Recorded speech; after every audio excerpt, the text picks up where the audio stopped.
it's a very much a traditional kind of iconic Sonoma Coast Pinot Noir. I get a lot of like cranberry notes out of it a lot of time, which makes it a really fun pairing wine. Definitely on the elegant side, super low yielding vineyard as you'd expect out in these parts. Traditional kind of iconic. Whoops! Technical difficulties. No worries. All right, sorry about that.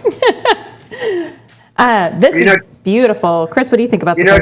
Chad, I just think, when I first saw the label, I almost thought it said Nirvana because I feel like I'm there when I'm tasting this. I thought that too. But it is very small print, you guys, just so you know. But it is an amazing wine. And you know what? I just look at your vineyard there, and what it really reminds me of is those forests up there and those wild strawberries. I mean, I just feel like it's very wild, and it also has that little bit of a saline touch to it too. That's like kind of that sea mist coming right off that. 6 miles away, that sea mist and the fog and everything that influences it. It's so interesting. And there's also that little touch of mushroom in there, that kind of wild mushroom chanterelle thing. I know that you'd like that, Chef Frank. That's like right up your alley there. So we could be talking pizzas again. But we're going to talk duck this time. But, it's just a great food wine. It's a little feminine, too, which I really like about it. And it's very floral as well. Nice, kind of violet notes on it, too, with those, kind of rose petals. And definitely that cranberry, too. I completely agree with that. Absolutely. It is beautiful. Yeah, some of those earthy notes that you get off of this, to me, one of the things that's always intrigued me is we're surrounded by a redwood forest. It's basically a clearing in a redwood forest. It's cleared, over 100 years ago. But we're at the top of this ridge where there's just redwoods all around us, and they maintain a level of moisture year-round that the rest of the land and the soil isn't even capable of doing, obviously, because those redwoods maintain that moisture. And I think it's part of that microclimate that we have here, is that influence from all the moisture from those just giant redwoods that surround the vineyard. Yeah, I think the other thing too is, people think about this all the time. When you got leaves in your yard and you sweep them, rake them up and blow them or whatever you do. Where do these needles go? They go into the vineyard. And this is the thing. Its impact is known all the time. It's part of the compost. It's natural. And so I really get that as well. Yeah, the roots and what the roots are picking up in the soil are clearly impacted by that, right? Yeah. Makes absolutely. a lot of sense. So you mentioned the name Nirvana. Well, the vineyard is named after my daughter Navina. So it's Navina, Nevina. But I like the Nirvana. That's there's a good marketing twist there somewhere. I like it. Yeah. Of course, you would be thinking about it, Sarah. You're up in the Seattle area. Of course, you're going to be thinking about Nirvana. I know. It came right to mind. Yeah, we are definitely in a very cool place for music legends. I like it. And food and activities and so many amazing things. Not unlike Sonoma County, of course. Yeah. Definitely blessed to be hanging out here. But I miss my Sonoma County wine country so much. I really do. Well, we hope to get you back real soon. I know. So hopefully. We'll have to open up these borders. Yeah. Oh, this has got such a great nose, though. It just has that... it's just such a telltale Pinot Noir smell, and I think some people call it kind of like, I hate to say it, but the barnyard smell. Mm-hmm. That nose, and I love it. Earthy, yeah. Very earthy. I love it. It does remind me very much of my horse riding days. You just get that saddle smell. There's just something about it. I think it's amazing personally, and that's usually when I smell this, I'm like, oh, that's a Pinot I'm going to love. So this is... But let's make this real clear, though. This is not the super barnyard where you just petted the horse and then you smelled your fingers. No. No, this is that like good. That. This is that good smell. This is just that natural smell. Yeah, wood. I'm out here. It's wood. It's leather. It's dust. It's the smell of the hay and the feed. It's just it's that whole combination. But it shows up here, which is definitely earth. It's definitely the vineyards. All of that kind of coming together. I think it's beautiful. Chad, that brings up a really good question. We were talking about it this past week with Jay Wine Company and the great winemaker there. And we were talking about terroir and really how that there's 116 different types of soils here in Sonoma County, which is more than the whole country of France. Right. So you're up there on that hillside, on that ridge. So what's it like up there? What kind of soils are we talking about? It's surprisingly mixed for such a small plot of land. Wow. It's a great study. So there's a rocky loam in the back half of the vineyard, which obviously has those drainage characteristics. Yeah. And then we've got a gold ridge up on the top half. It tends to be and then there are chunks of some clay where you find patches. It's a surprisingly diverse soil composite for a 3.5 acre vineyard. It's pretty funny.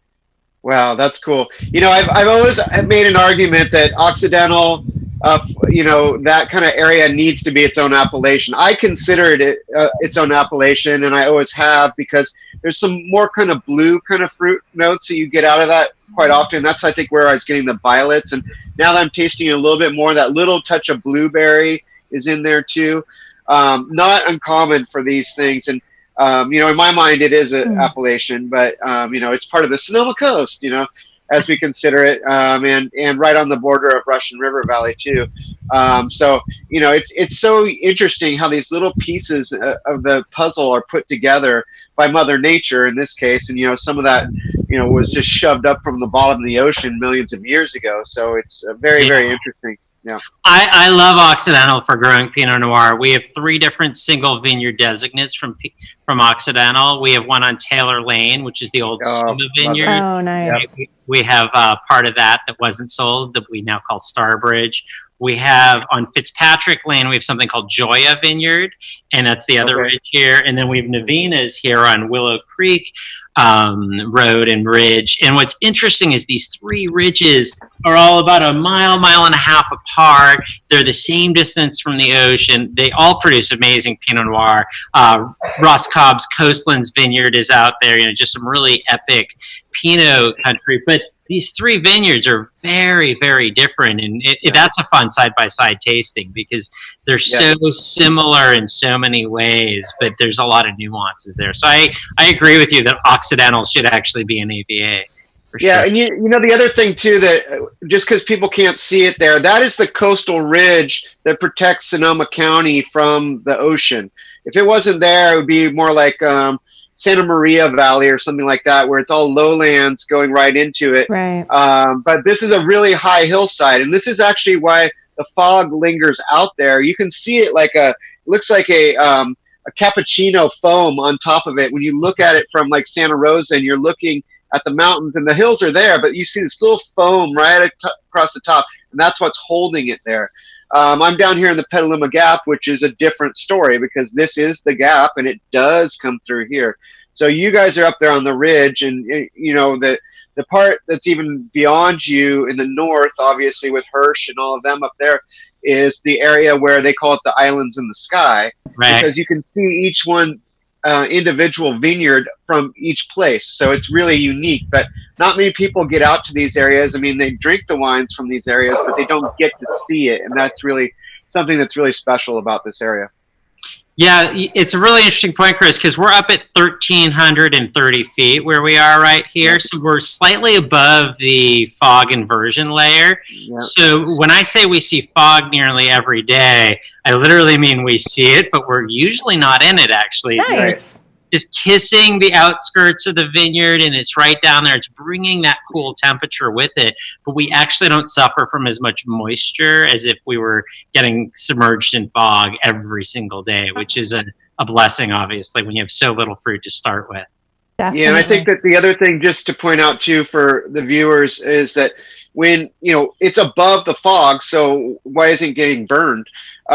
Because it's up there. It's because the wind is coming off the ocean and it's cooling the whole area down regardless. It gets the sun. The grapes really like it there, but they do get the sun, and is that thing, but it's not hot sun. It's really about so if you get to the 80s, oh my God, geez, that's a crazy day. But it's more moderate too. Mm-hmm. So it's consistent versus going high, low, high, low, high, low, like Napa Valley or the interior areas of Sonoma County. It's really unique for sure.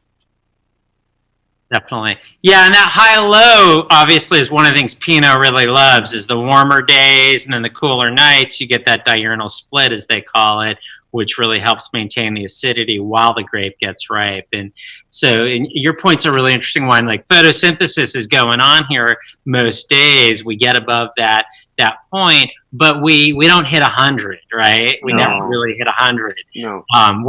When it's a scorcher and we have heat waves, we're in the maybe mid 90s and it's okay. You know, we turn on the irrigation, which we rarely do. Those days we will do it, but that's why it's like 115 in Napa Valley. Yeah, exactly. It's like, hey, let's all head out to the coast or go hike through the woods.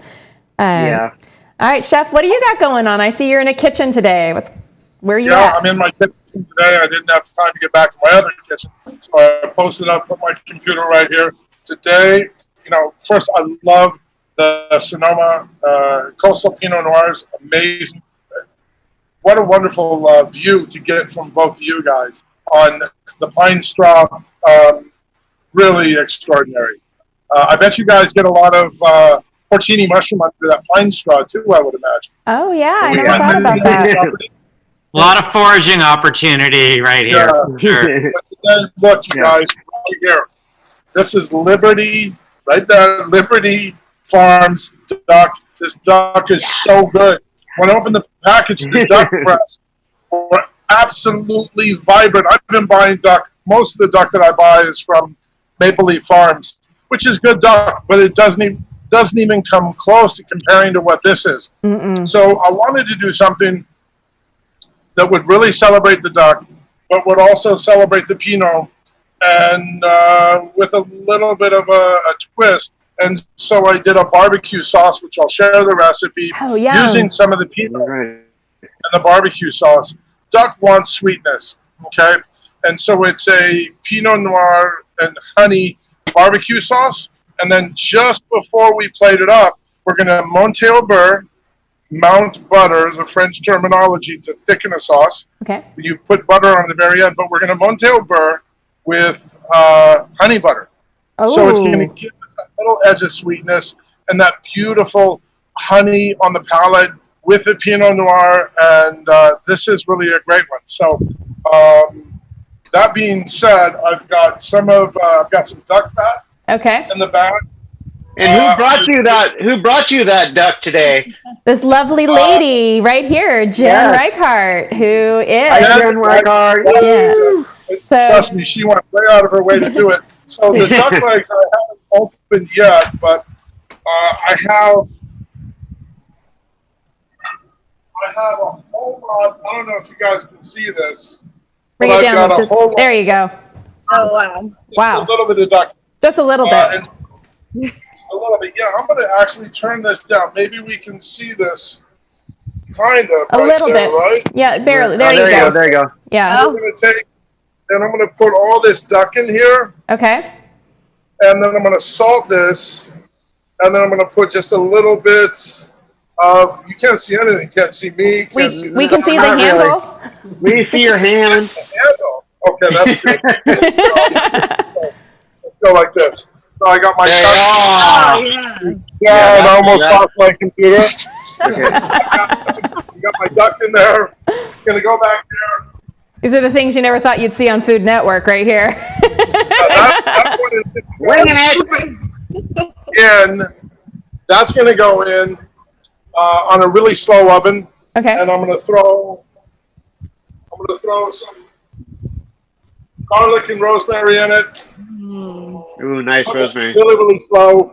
And then just let that cool in all of that duck fat. Okay. Right? And then tomorrow I'll take and debone all that, have all that wonderful duck confit, right?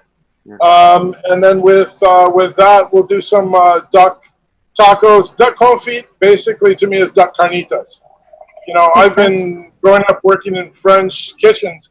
Duck confit was, warm duck salad. It was in all sorts of things.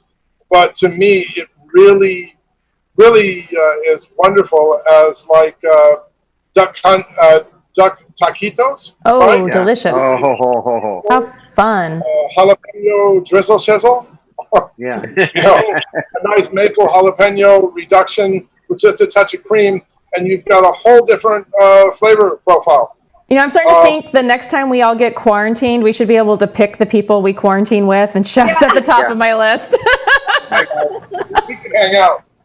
Heck yeah. All right, Chef, we'll let you keep cooking in the background there, and let's introduce Jen so she can tell us about why Liberty Duck is so special. Yeah. So Jen, welcome. We're so happy you could join us tonight. You guys have such a fabulous story, and if our viewers at home don't know anything about Liberty Duck, you're missing out. Number one, as Chef said, you know, there are great ducks out there, but Liberty Duck stands beaks and tails above the rest, and there's a reason for it. And Jen's going to tell us why their family's farm is so special. And she is a 5th-generation duck farmer, if you can believe it or not, and a Sonoma County native. So Jen, tell us all about your family's farm and what makes your ducks so special. Sure. Well, thank you so much for inviting us to be on the show. It is truly an honor. We've been so humbled by the outpouring of support and generosity of people during the time trying to talk about the duck and wanting to share our story right now. It means the absolute world. I'm 5th-generation duck farmer. My dad grew up in the family business. They started raising ducks in South San Francisco in 1901. And then in 1992, he split off to start Liberty Ducks. So we focus on that farm-to-table, kind of European, French, as Chef was talking about, style of bird. So we raise them a little bit longer so they get that beautiful meat and then also that really lovely skin and fat kind of combination. So we like to think that, just as we were talking about the Occidental Pinot Noir and that terroir, like we think Sonoma County has the best terroir for raising ducks. We don't use any sort of heating or air conditioning in the buildings. They're in open air barns. And so they really are changing with the seasons. You know, in the wintertime, they're a little bit bigger and meatier because they think they're flying south for the winter because they're getting cold. And in the summer, they're a little leaner, and it kind of plays in more to those like summer menus. So it really is one of the reasons why they taste the way they do. We have 2 square footage in the barns, so we like to say they have one bad day, and that's it. Well, they seem to be really happy ducks, and you guys raise them so beautifully and sustainably and responsibly. And you and I had the chance to talk a couple of days ago and learning about it, and I really do feel that how meat is raised shines through in the end product. And your family and your principles on how you're raising the duck, it's there. You know the quality's there, and you can tell that these animals are well cared for and yields just an amazing product in the end. And up until recently, you couldn't get Liberty Duck anywhere other than some of the finest restaurants. We're talking French Laundry, Spago Beverly Hills, Chez Panisse, just to name a couple. And anytime I would see it on a menu, it's done. That's what I'm getting. There's no other contest. If I see Liberty Duck, I'm good. But now with the quarantines and the shift in our whole universe here, I ran across the Facebook post from a friend of a friend of a friend that was like, hey, you can buy Liberty Duck direct. And I took advantage of it. I am up in Seattle, and I was like, yes, please. Ship that up here. And I was so excited. You guys turned around the order so fast, and I know you guys are hand packing, all of these shipments. So I think that, again, it's just kudos to you on being able to be flexible and nimble to, change your business model, and of course, support your family. And we're happy to be a part of supporting you as well and Sonoma County businesses. But what's your favorite duck recipe, Jen? Oh, it's so hard. I think it's like people who ask me what my favorite wine is. Like, it truly depends on where I am, what I'm eating, who I'm eating with. I love that with our duck, you can use quite literally just like salt and pepper, and that's all it needs. Like, it's amazing that when you can do a bunch of stuff. We make a lot of carnitas actually at our house with the legs. Like, we add the orange and slow roast them in the oven. But it's such a versatile. especially like the duck legs, if you just put salt and pepper on it, you know, we've done, you know, the first night we maybe eat them on their own, and then the second night we'll put them in an enchilada, and then the third night we'll put them on a rice bowl, you know, so it just can kind of transform and be so flexible in where you're putting it, which is pretty amazing. And so I remember at the farm, so Can I interject while we're on that? No, let me just interject. Okay. Bring you guys, hold on, you guys. Let's see. Back to the chef Can you cam. guys see that? Oh, my wow. That's gorgeous. Look how beautiful the skin crisp Yeah. on these. Now these are going to go in the oven. Okay, you guys keep going. Sorry, I just had to interject. That was a perfect flip moment. That was. I'm going to take a moment. We've got a lot of commentary coming in on the show from our viewers at home. So Xander says, furthermore, wine is amazing. And hi, Chad. And they are all getting very hungry over the duck. So you can order the Liberty Duck online, and we'll let Jen tell you in a few minutes where you can do that. And what else do we got? A lot of people really love your multi-generational business. And again, you know, these are important things. I think, you know, there's a lot of, you know, upstarts and things that, you know, become these, you know, success stories overnight, but there's something to be said about family business and handing that down. Seems to be a trend on CellarPass lately. We had Marko Karakasovich on the other night, you know, he's 13th generation master distiller. And so it's really fun, you know, to see that happening. Yeah. You know, the fun thing about me and Jen too, I met her, first time I ever met you, Jen, was with Dad. And you guys were serving at Pinot Forum, which is all these Somms from across the United States go to Russian River Valley. And that's where you were. I still think you look exactly the same age. I would still card you, no doubt about that. But, you know, it's so great to be wonderful friends with your family. And, I mean, here we are in Petaluma. You and me are both Petaluma residents. And it's really indicative of this area and what you and I were saying earlier, too. I mean, the Petaluma, the Butter and Eggs Day Parade is canceled. This is a big deal here in Petaluma, California, because animals do make a difference. You know. Yeah. Butter and eggs. Yeah. I had no idea. I missed this one. Oh, it's a legendary parade. It's a legendary thing. All right, well, I'll have to check it out next year for sure. About duck eggs? Did I miss something? Butter and Eggs Parade. Oh, yeah. Mark our calendars for next year. That sounds really fun.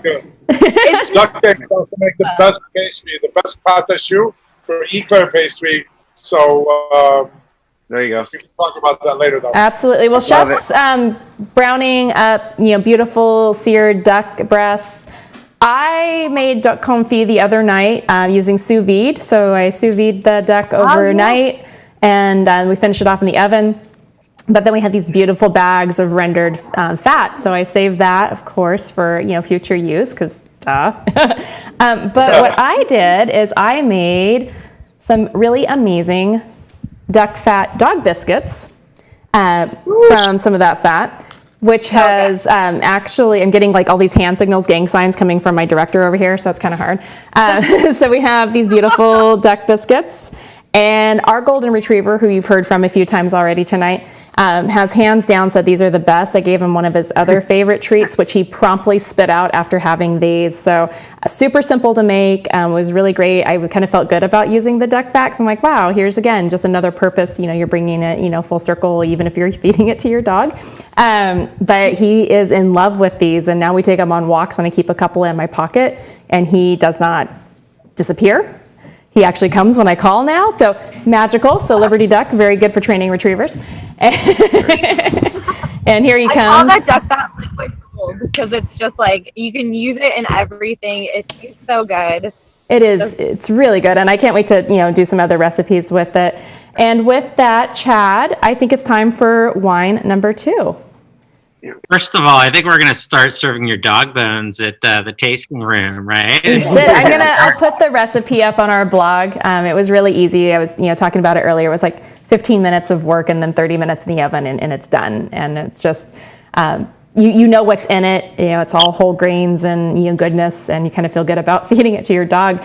Funny story, my 14-year-old son was in the kitchen helping, and he's like, well, could people eat these? I'm like, yeah, it's made with, you know, normal people food, so of course you could. And so as we were working the batter, we were sampling, and until we put the whole wheat flour in, it was actually really, really good. And then once we, you know, drowned it out with the flour, it's kind of like, well, if we put more salt in it, maybe some rosemary.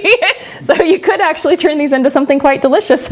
Just need to season it up. But and then he actually had the final product too, but he decided that, you know, maybe better for a dog. Love it. So the second wine is another estate vineyard. It's our second estate vineyard. It's over in Sebastopol, on the north side of Sebastopol, right up from the town of Grayton, and it overlooks basically Russian River Valley. So it's sitting right up on that ridge, and you can kind of see, and it's basically the southwest, but especially western border of the Russian River Valley right there, right on Gravenstein Highway or 116. So Russian River Valley fruit, planted in 2001. So at this point, it was about 15th, 16th leaf going into it. Definitely moving away from the coast, a warmer location, but still, you know, a little bit of influence from the ocean. Not too warm. It almost borders on Green Valley right there, so you're almost in that kind of middle zone. But definitely that red fruit that you associate with Russian River usually, and just a delightful Pinot. What do you think, Chris? I'm loving it. You know, I love the fact, let me just say this first of all. The first wine, I did not spit out a drop. This was my dump bucket. Get it? So that did not happen. That did not happen. The second one, just overall, I mean, the lushness on it right off the bat. I mean, bigger, richer, rounder, you know, textured. And what's really interesting is I've had it poured for a few minutes here, and I really feel like now it's really starting to show itself. It's got some real nice mineral on the base of it too, and really that's starting to really kick in now. And so you're getting this kind of interesting structural kind of integrity to this wine.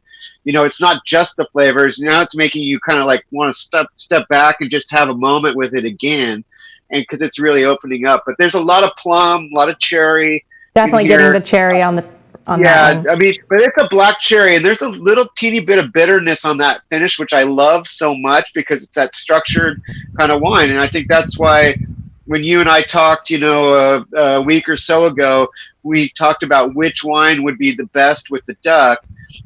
I think we chose the best one, which is going to be next, you guys. But I think this one could go really great with duck, but I don't know if it would be the same preparation. This might be more of a duck confit, you know, kind of a slow roasted kind of process with some beans with it too, because it does, but it's not that herbal like the last one is either, but it's not, it's in an area where even the terroir, the trees are even different there.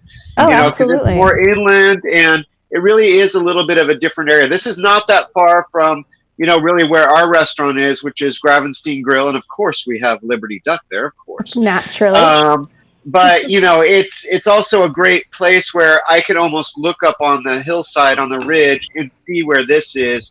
And it's not that far away from actually where we just had Joy Sterling on the show from Iron Horse. And obviously she's very, very nearby there. And that's the cutest little town. It's great. Oh, my God. It is darling. So you just want to hug people there. Don't hug them right now. Jeez. No touching. No touching allowed.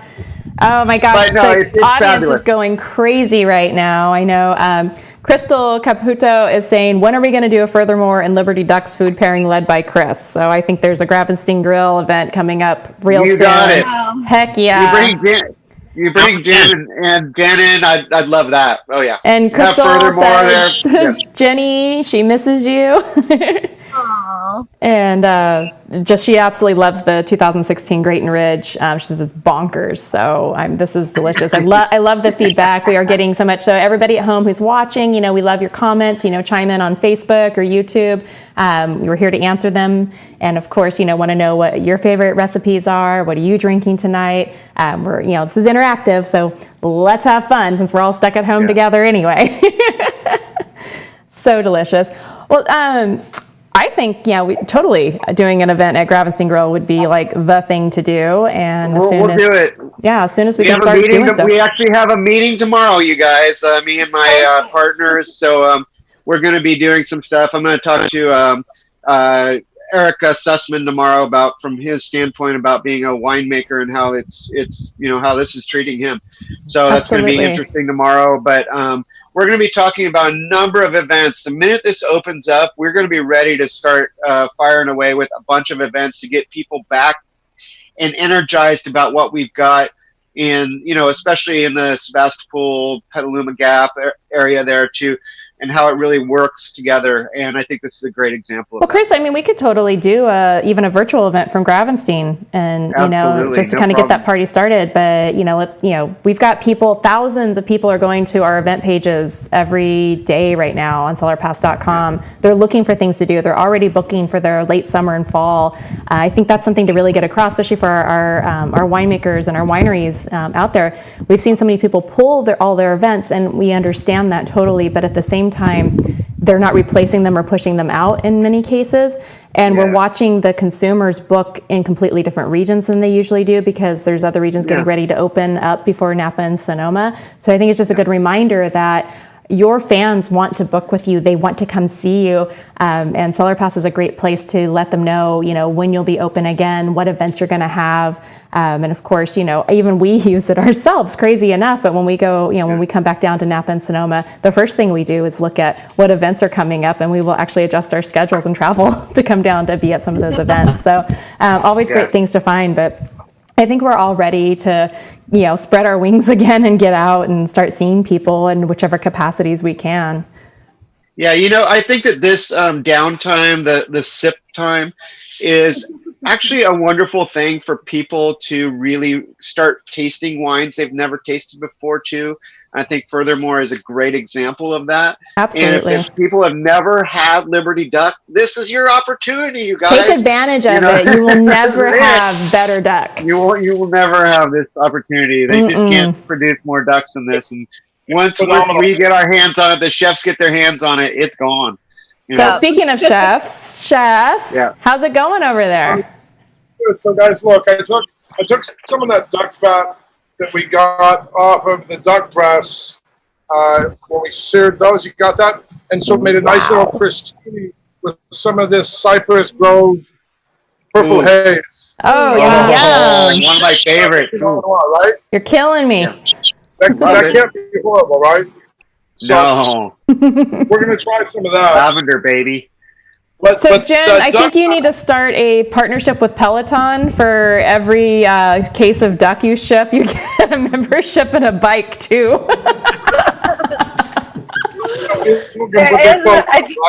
That quarantine 15, I know everybody's talking about it now. Seriously. Not being able to work out. Chef, is that working? Oh wow. God. You got a little bottom of the duck? All right. You know what that makes me want really bad, Chef? Is just the shape of that makes me want a duck empanitas. That would be really nice to do it that way too with the Liberty Duck. Oh, that'd be so good. Absolutely. And what's really great, if people haven't tried duck, I know some people are like, they get stuck in their, beef, pork, chicken kind of, repertoire and might be afraid to try different things. The great thing about duck, and especially Liberty Duck, it's incredibly tender, but it's an amazing replacement for beef because it is, it's a red meat, poultry. So you can put it in just about anything that, would, call for like sliced beef or, steak. In my order, we have the bag of just duck meat. And also it's a great way to use up that excess fat because you can still make confit out of that or, chop it up and do so many different things. I'm really excited to play with that and get creative. But, we're hearing, in the news right now, there's so many headlines of, there's going to be meat shortages and all this stuff. And I just tell people, I'm like, don't worry. If you look at, your small local farmers like, Jen's family, at Sonoma County Poultry, you have access to probably some of the best product within driving distance of your own home. You don't need to rely on, the big meat producers that, that are filling up, your major grocery stores. Look local, you'll be really surprised what you can find. Yeah, I think another good example of that here in Sonoma County is the Black Pig Company, which is John Stewart and Dusky Estes, the king and queen of pigs, as they were awarded some years ago at the Kushan competition against the top chefs of America. But, I love they the raised black their own pigs. The black pigs are so great, and they raise their own pigs. And so we're so lucky here in Sonoma County. I always like to say, if you really want to define Sonoma County, give me an X-Acto knife and let me cut us away from the continent and shove us out in the ocean. We'll be fine. Don't worry about it. We got plenty of great wine. We can live off the land. We have agriculture other than grapes. It's really an amazing place. And plus, we would have twice the amount of coastline. That would be awesome. Yay, more waterfront property. And I've got a boat. We can go fishing and floating. Oh, it's awesome. This is delicious. We're getting a lot more commentary. I love the 2016 Grayton Ridge. It's wonderful fruit. It's eloquent and with a touch of forest floor. The pairing is absolutely amazing. So definitely getting, everybody's falling in love here for sure. And question is coming in, can you purchase Liberty Duck directly? And yes, you can. And you can do that if you go to libertyducks.com. And just follow all the prompts. It's really easy to do. I will say, just a helpful hint, if you live outside of the state of California, go for the frozen. That way it definitely will stay perfectly temperature controlled all the way to you. They do an amazing job packing it anyway. They're definitely trying to make sure it can last several days, which so you shouldn't have any problems. But I knew I was already 2 states away, so I went for the frozen in general. And I'll say one thing too. If you want to Instagram or Facebook or anything, and you need a hashtag, Jim, Jen's daughter, is the Duck Man, and Jen is definitely the Duck Daughter. So just absolutely, so this is very important information for you people. It's a whole different world. It's a whole different Duck dynasty. This is definitely exactly Duck royalty. Duck royalty. This is amazing. And maybe our super producer, Jonathan, can find our photo of our recipe that we made, put it up here in a little bit, because it was really, really pretty. I was very proud of it. I never did duck confit before, so it was, it was definitely a challenge, and nailed it. I mean, I thought it's one of those, easy. it's stupid easy. And it's one of those stupid easy things that, you see it and you're like, ooh, that's fancy. I don't know. And, but man, oh man, that was like the simplest thing on the planet, and I would do it. It has so many uses. Oh, so many uses. I'll even use the duck fat and put it through a fine chinois, a real fine sieve or cheesecloth, and I'll do a vanilla bean ice cream with a little bit of duck fat in it. The fat itself is so sweet, but it's something that's so amazing. It's so good. And that's why it's so good. I'm blown away. I love it. Hashtag want. Everything I've made tonight with cherry tomatoes was the duck fat. The cauliflower, everything has a little bit to it, just to celebrate Liberty Farms duck, because the product is truly appreciated, and it's absolutely a gorgeous product. Yeah. Truly fantastic. So I'm going to plate this up here in a minute, you guys. I'm going to cut that duck breast. Hey, what about this next wine? Yeah. What we got going on here? All right. So, furthermore's raison d'etre, if you will, is to study Pinot Noir across all the great AVAs we have in California. So we started on the Sonoma coast. We went over to Russian River Valley. Now we're heading down in the Central Coast in the Santa Lucia Highlands.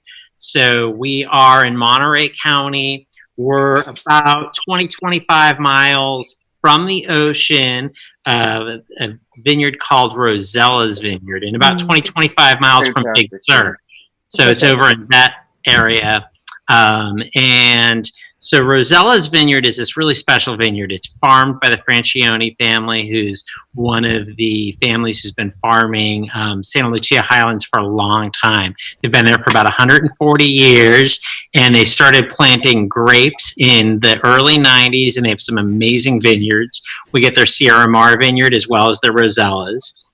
Rosella's is a very well-known vineyard. A lot of people who collect Pinot Noir definitely love Rosella's vineyard, and there are a lot of great producers who make the wine from it. So the area is known for a little bit more blue fruit typically, this is a very elegant expression of that region, in my opinion. Like the Siramar that we work with is a little bit more body and structure to it, with the Pisoni clone being a predominant kind of input to it. But Rosella's has this elegance to it while still having the structure to be just a great kind of wine that can hold up to most foods, but still very acid driven, just lovely, lovely aromatics on it. I'm curious, Chris, to hear why you were so excited about this with the duck in particular and what you're getting. Well, Yeah, he had a mission on this one. I just think it's so much more the fattier foods from the duck. And, you know, it's duck when it's done right, especially like Chef Frank does, is going to be very finite. It's not going to be gamey. It's going to be delicious. Well, Liberty Duck isn't gamey in the first place. But you have to really support that with some backbone. And just smelling this wine, I got to say, delicious. The first word that came to my mouth was heady. Heady. Because it really is. It takes you. It's get ready, strap your seatbelt on because you're going for a ride, and that's where I'm going. You know, and I think that one of the things about a lot of people, if you don't know this area, the Santa Lucia Highlands, it's just past San Francisco Bay Area. As we kind of go down, we get in the kind of flatlands where a lot of the produce that's shipped across the United States is located right there. You're watching the people that Steinbeck wrote about farm it right in front of you. But if you look to the west, that's where you'll see it. It's the whole hillside right there. That's all defined by these vineyards that are sitting up there in different positions. That being said, it gets great sunlight that's coming up, especially in the morning sunlight that's hitting it due. It's looking pretty much due east. Most of it. But the thing is, it's the most unique thing about it. In the late afternoon, the wind is so intensive that if you open the door wrong to your car, the door will shut on your hand. So do not do that. And also wear hats often because your hair will be like trying to, it makes you feel like you have a toupee on that wants to fly that way. But it's intensive. So it gets ripe. But when it's shut down, it is done for the day. And so that intensity really comes out in this wine. I felt like that's kind of those intensive flavors that you can get out of this kind of, you know, bigger, richer style of food that Chef is making right now. I think this was just a home run. You know, I think it's delicious, and I can't wait to try it. Definitely more commentary coming in. What do we got here? Lovely. Oh yeah, we can purchase that. Yada yada. Okay, yeah. Wonderful full mouth fill on the Grayton Ridge. Love the furthermore. Vivian Valenzuela says hi, Chad. And going over to our Facebook feed. Hi, Zeke. Glad you could join us. Love to see you. And loving everything from Furthermore. And Sydney in the Seattle area has been making dinner while watching us tonight and is absolutely in love. And she made cheese tortellini tonight. So we're happy to see all of your comments, and definitely love hearing from everybody. It's a great way to stay in contact and talk about all the things we love. But you know, we don't just do food and wine as much as we do talk about it. There are other things. So Chad, when you're not playing, winery owner and techie, what do you do in your free time? So good question. I play a lot of guitar, so I'm a jazz musician, play guitar, so that's something I love to mash up with the winery.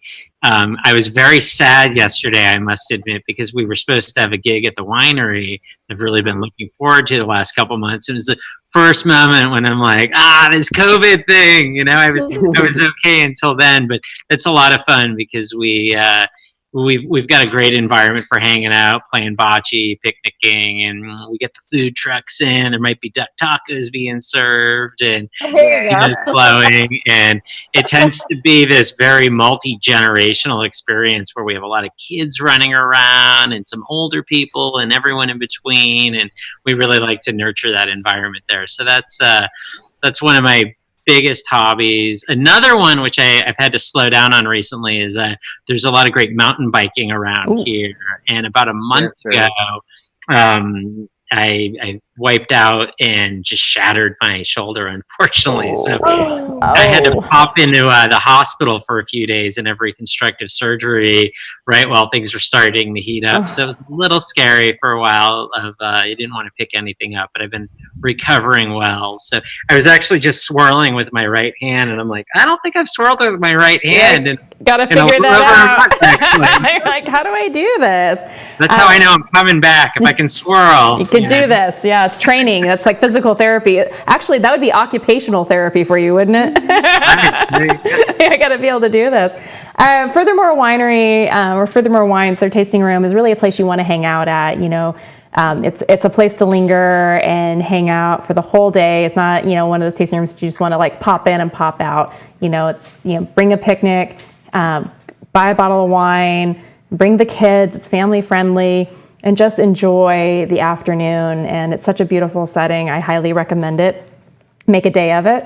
Dog friendly too. We love when dogs come. All right, but we need your biscuits, right? I'm going to send you some biscuits. Actually, I'll send biscuits to everybody because it was so much fun to make. And I will totally do that. And you might actually be able to train an untrainable dog. I don't know. Maybe those are just far-fetched promises, but they are delicious. Jen, what do you like to do in your free time? Oh, I feel like my whole world is sort of food and wine. It especially feels like that right now. So in my spare time, my glorified side project is actually a wine brand myself. So it takes up a lot of my spare time. Raft wines, Raft you guys. wines. Very, very good. You make some amazing Rhone varietals. So definitely check those out. And Jen has a great story about her wine label name. It's not necessarily the raft you personally float on, but what is it, Jen? So a raft is a community of waterfowl like ducks. So if you see them floating on a pond together, it's called a raft of ducks. But I also like to say that my community has kept me afloat, and I'm kind of the raft going through life. So on my label, I actually have both of those definitions because they're equally as important. But I have the two little duck feet on the label and then on my cork as well. I don't use capsules, so on the top you can see the cork exposed and see the little duck feet. So sweet. I can't wait to try your wines. And people are, you know, again, you mentioned, you know, hanging out at Furthermore, and people just went gaga online. So, you know, yes, the bocce court, the Pinot Palooza, we love it. And actually, you still have Pinot Palooza on schedule, hopefully to happen later this summer, right? Fingers are crossed, yes. Fingers, eyes, toes, all of it. Yes, everyone's saying they love the bocce court. Question, Chad. When will the sparkling rosé be coming back? It will be here in time for the holidays. So this was a fun Monk de Noir. Since we're all Pinot all the time, it was fun to dip into the sparkling world. And this will be our second release of it. And we're really excited. We started working with a new winemaker last year, Ross Cobb, and he's a stud. We love working with Ross. I've admired wines for a long time, so we're really excited to be working with him. And so we're excited. More sparkling coming soon. Yay! Well, I love bubbles, so I can't wait to check it out and hope to spend the holidays in the wine country this year. So fingers crossed we can do that. Chef, I saw you plating up some gorgeous deliciousness over there. What do we got? I did that duck with the beautiful Pinot Noir barbecue sauce with the honey butter. The Remonte bird with that. Okay, there it is. Kind of. You can. All right, we're gonna have to close this. Go down on this one. We got to get there. Situation. Wow. Okay, here we go. There's the duck right there. That's insane. This should be pretty good. Just like we're virtual tasting, we gotta.